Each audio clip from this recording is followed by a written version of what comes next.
Madrid in the 1700s was a city caught between two worlds. It was the capital of a vast Spanish monarchy, a city of royal ceremonies, crowded markets, church palace.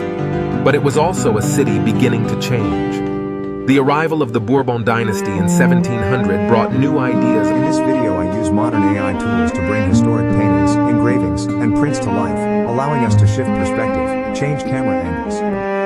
So instead of simply looking at old Madrid, we can imagine standing inside it.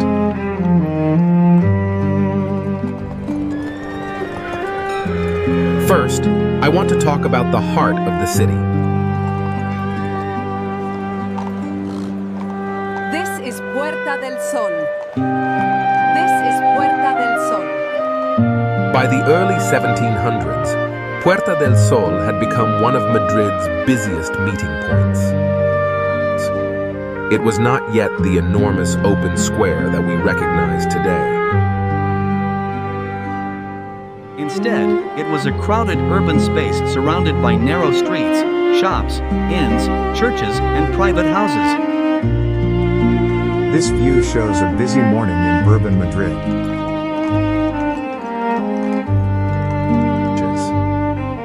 In the foreground, pedestrians move between wooden carts and mule-drawn wagons. Vendors call out from small stalls.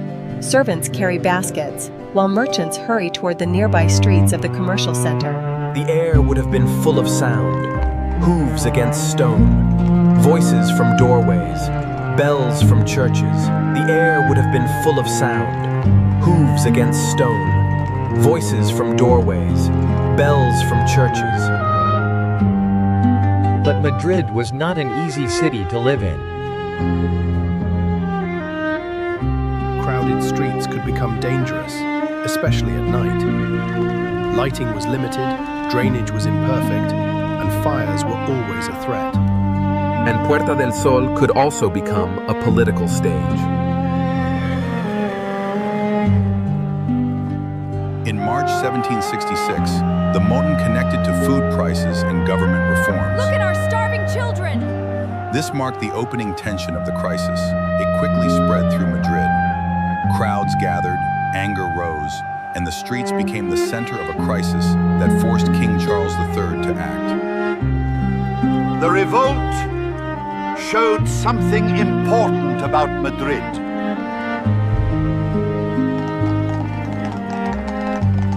This was not only a royal capital. It was a city where ordinary people could influence the course of politics. Today, Puerta del Sol remains one of the most recognizable public spaces in Madrid. Now, let us move toward the center of royal power. This is the Royal Palace.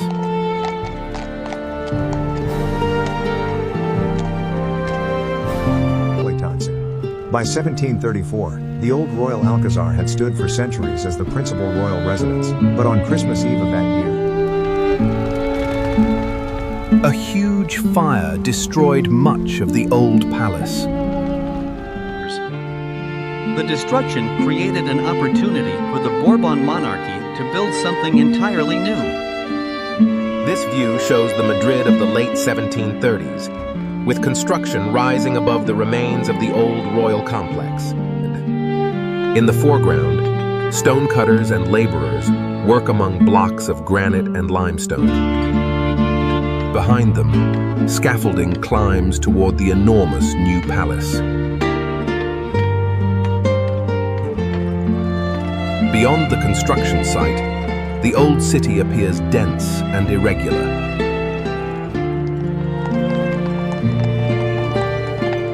The new palace was designed to be monumental. The first stone was laid in 1738 under Philip V. Filippo Juvara prepared the original grand vision, and after his death, his disciple Giambattista Sacchetti continued the project. The building was constructed largely with vaulted structures, rather than the timber framework that had contributed to the vulnerability of the old Alcazar. By 1751, the main construction was complete. But the palace was still being decorated.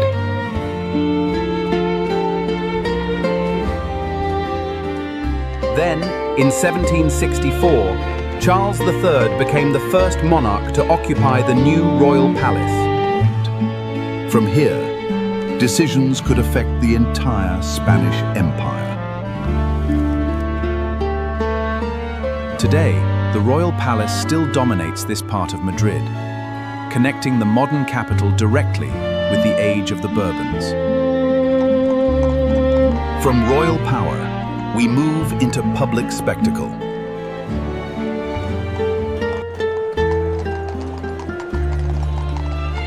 This is Plaza Mayor. By the 1700s, Plaza Mayor was already one of the great public stages of Madrid. This view shows a vast rectangular space surrounded by continuous rows of buildings with balconies overlooking the square.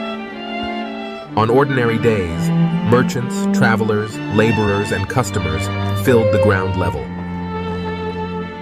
But on special occasions, the square could become a completely different world.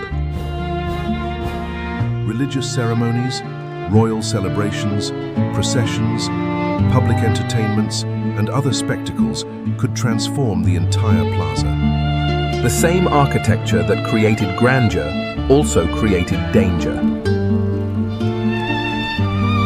Fire was a constant threat.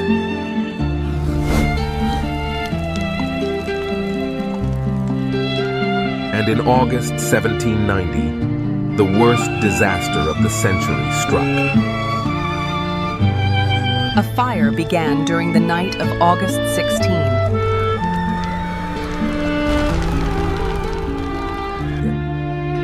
It continued for 9 days and destroyed roughly a third of the plaza's perimeter.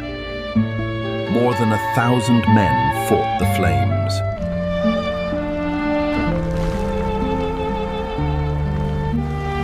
Water pumps, buckets, and other equipment were used desperately as fire spread through timber and other combustible materials. The destruction changed Plaza Mayor forever.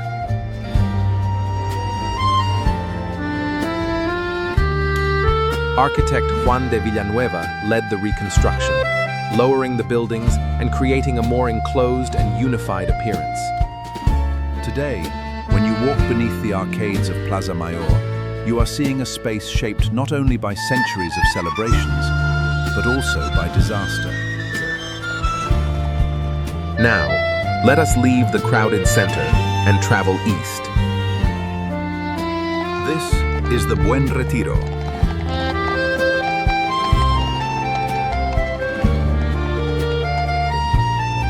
By the early 1700s, the Buen Retiro was already an extraordinary royal complex.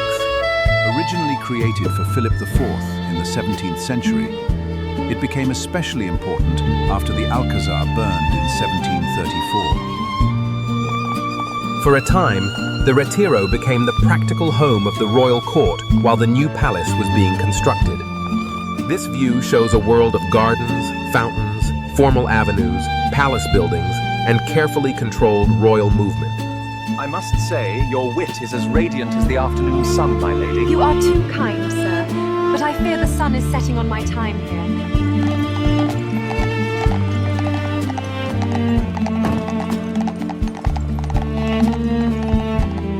In the background, formal gardens extend toward the edge of the city. The Retiro was designed for pleasure, ceremony, art, and royal display. But by the reign of Charles III, its role began to change. In 1764, the king moved into the new royal palace. Then, in 1766, the Buen Retiro was partly given over to military use. Yet its gardens also became increasingly accessible to ordinary Madrileños. That change reflected a wider transformation. Madrid was beginning to imagine public space differently. And nowhere was that more visible than the Prado.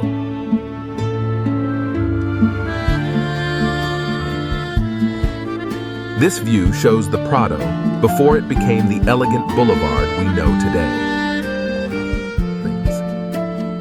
By the middle of the 18th century, this area was still partly rural and suburban. Paths crossed open ground. Water moved through the low-lying landscape. Then came the reforms of Charles III. Beginning in the 1760s, architects José de Hermosilla and Ventura Rodríguez helped transform the area into the Salón del Prado. This was more than decoration. It was an attempt to create a grand public promenade for a modern European capital.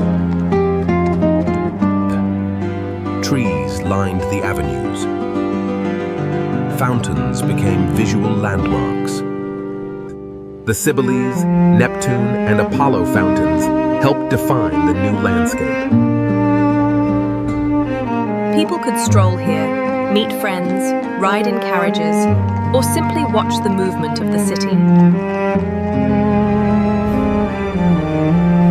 The transformation continued with scientific institutions. The Royal Botanical Garden was developed here, and Charles III also supported the creation of the building that would become the Prado Museum.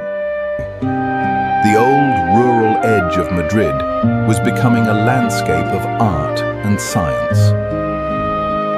And that idea still defines this part of the city today.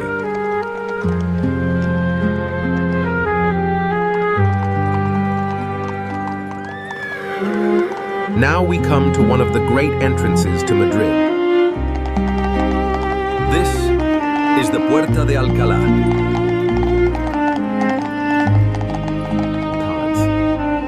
By the 1760s, the old gate no longer matched Charles III's vision for the capital. In 1769, a competition was held, and the architect Francisco Sabatini was selected. Construction began in the 1770s.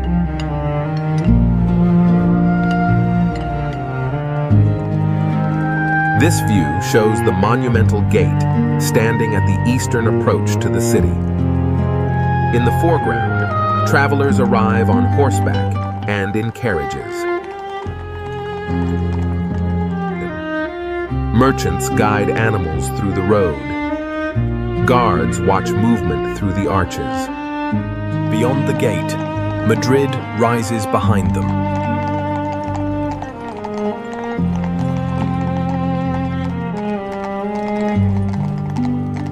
The Puerta de Alcalá was not simply a doorway. It was a statement.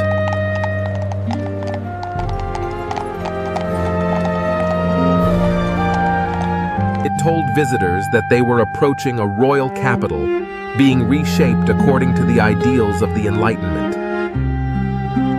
Completed in 1778, it became one of the defining monuments of Charles III's Madrid. And remarkably, the same structure still stands today. This is Calle Mayor.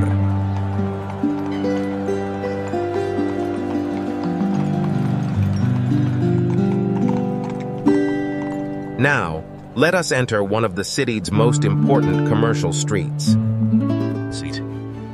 By the 18th century, Calle Mayor remained one of the principal routes through central Madrid.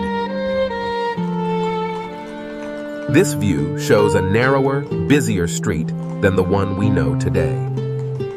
Buildings rise several stories above the road. Shops occupy the lower levels. Donkeys, horses, carts, and pedestrians compete for space. The street connects important parts of the capital, linking royal and commercial areas. For a traveler arriving in Madrid, this was a place of constant movement. You could hear merchants negotiating prices, church bells ringing, carriage wheels striking uneven stones, and people calling from windows. But urban life was crowded and unequal. The wealthy could live in grand apartments or palaces, while servants, laborers, and craftsmen occupied much smaller spaces. The contrast was visible everywhere.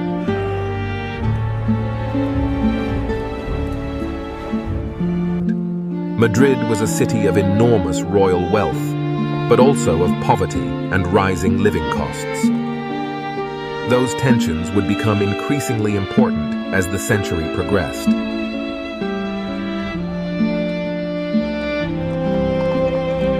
Now, we move toward another major transformation.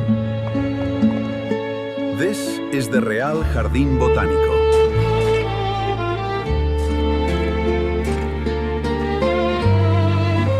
By the 1770s, Charles III wanted Madrid to become not only more beautiful, but more useful as a center of knowledge. In 1774, plans began to move the Royal Botanical Garden closer to the Prado. Later designs by Juan de Villanueva helped create the organized garden and buildings we recognize today. This view shows gardeners working among carefully arranged beds. Plants from different parts of the world would become part of a scientific collection. Behind the gardens, the growing Prado forms a broad urban axis. The contrast is striking.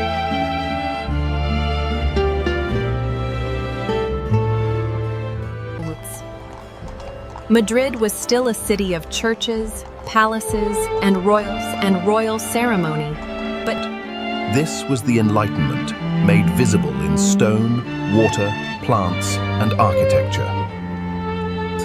And today, the Royal Botanical Garden still occupies this historic location.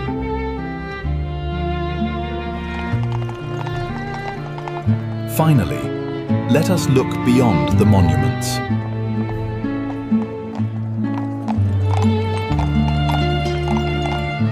This is everyday Madrid.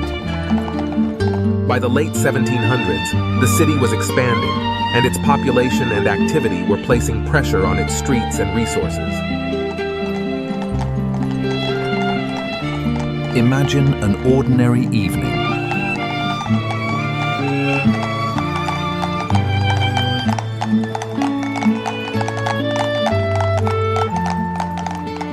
a baker closes his shop.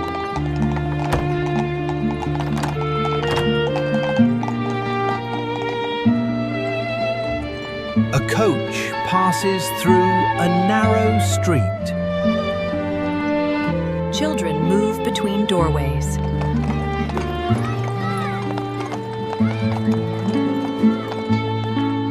Above them, laundry hangs from balconies. Smoke rises from chimneys.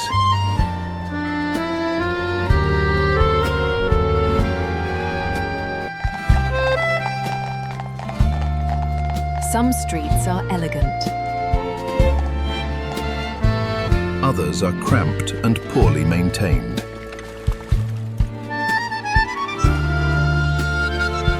The city's reforms could improve fountains, roads, promenades, lighting, and public buildings, but they could not erase the enormous differences between social classes. And Madrid was still vulnerable to fire, disease, food shortages, political unrest, and the simple dangers of crowded urban life. Yet this was also a city changing rapidly.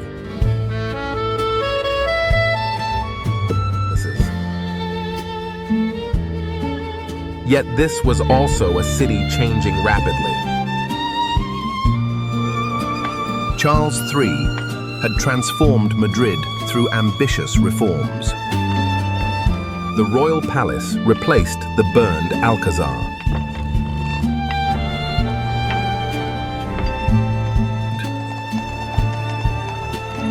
The Prado became a great public boulevard. The Puerta de Alcalá became a monumental entrance.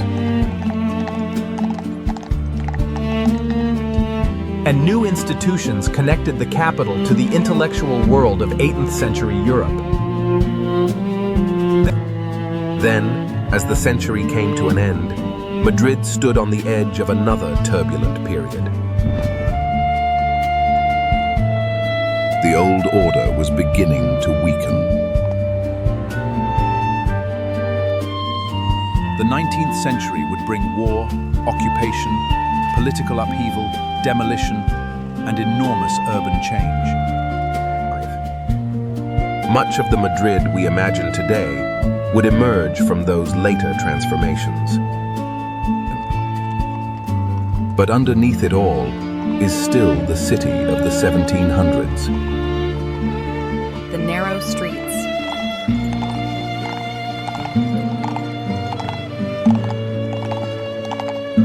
The royal carriages.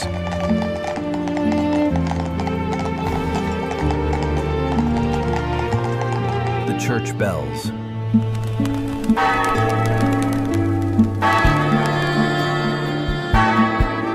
The smell of bread and smoke.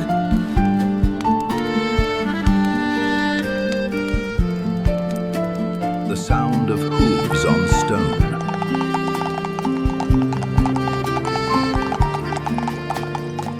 And the people moving through a city that was slowly becoming something new.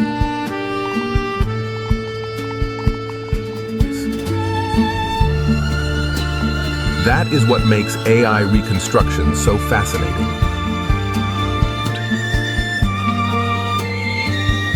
An old engraving can show us only one viewpoint.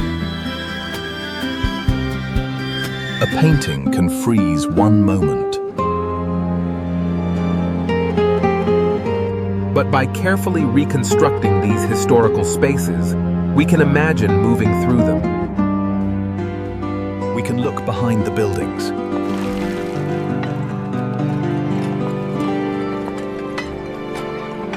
We can follow a street!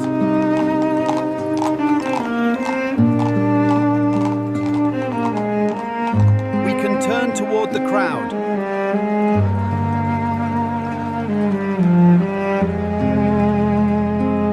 And for a moment, the distance between our world and 18th century Madrid becomes surprisingly small.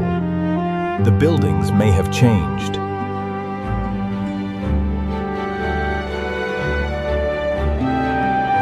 The people are long gone, but the streets remain.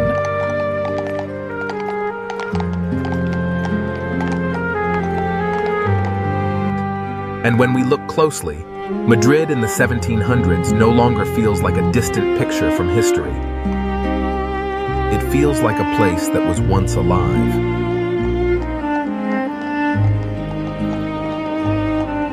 If there's another city, historical moment, or scene you'd like me to reconstruct, let me know in the comments. Again, thank you so much.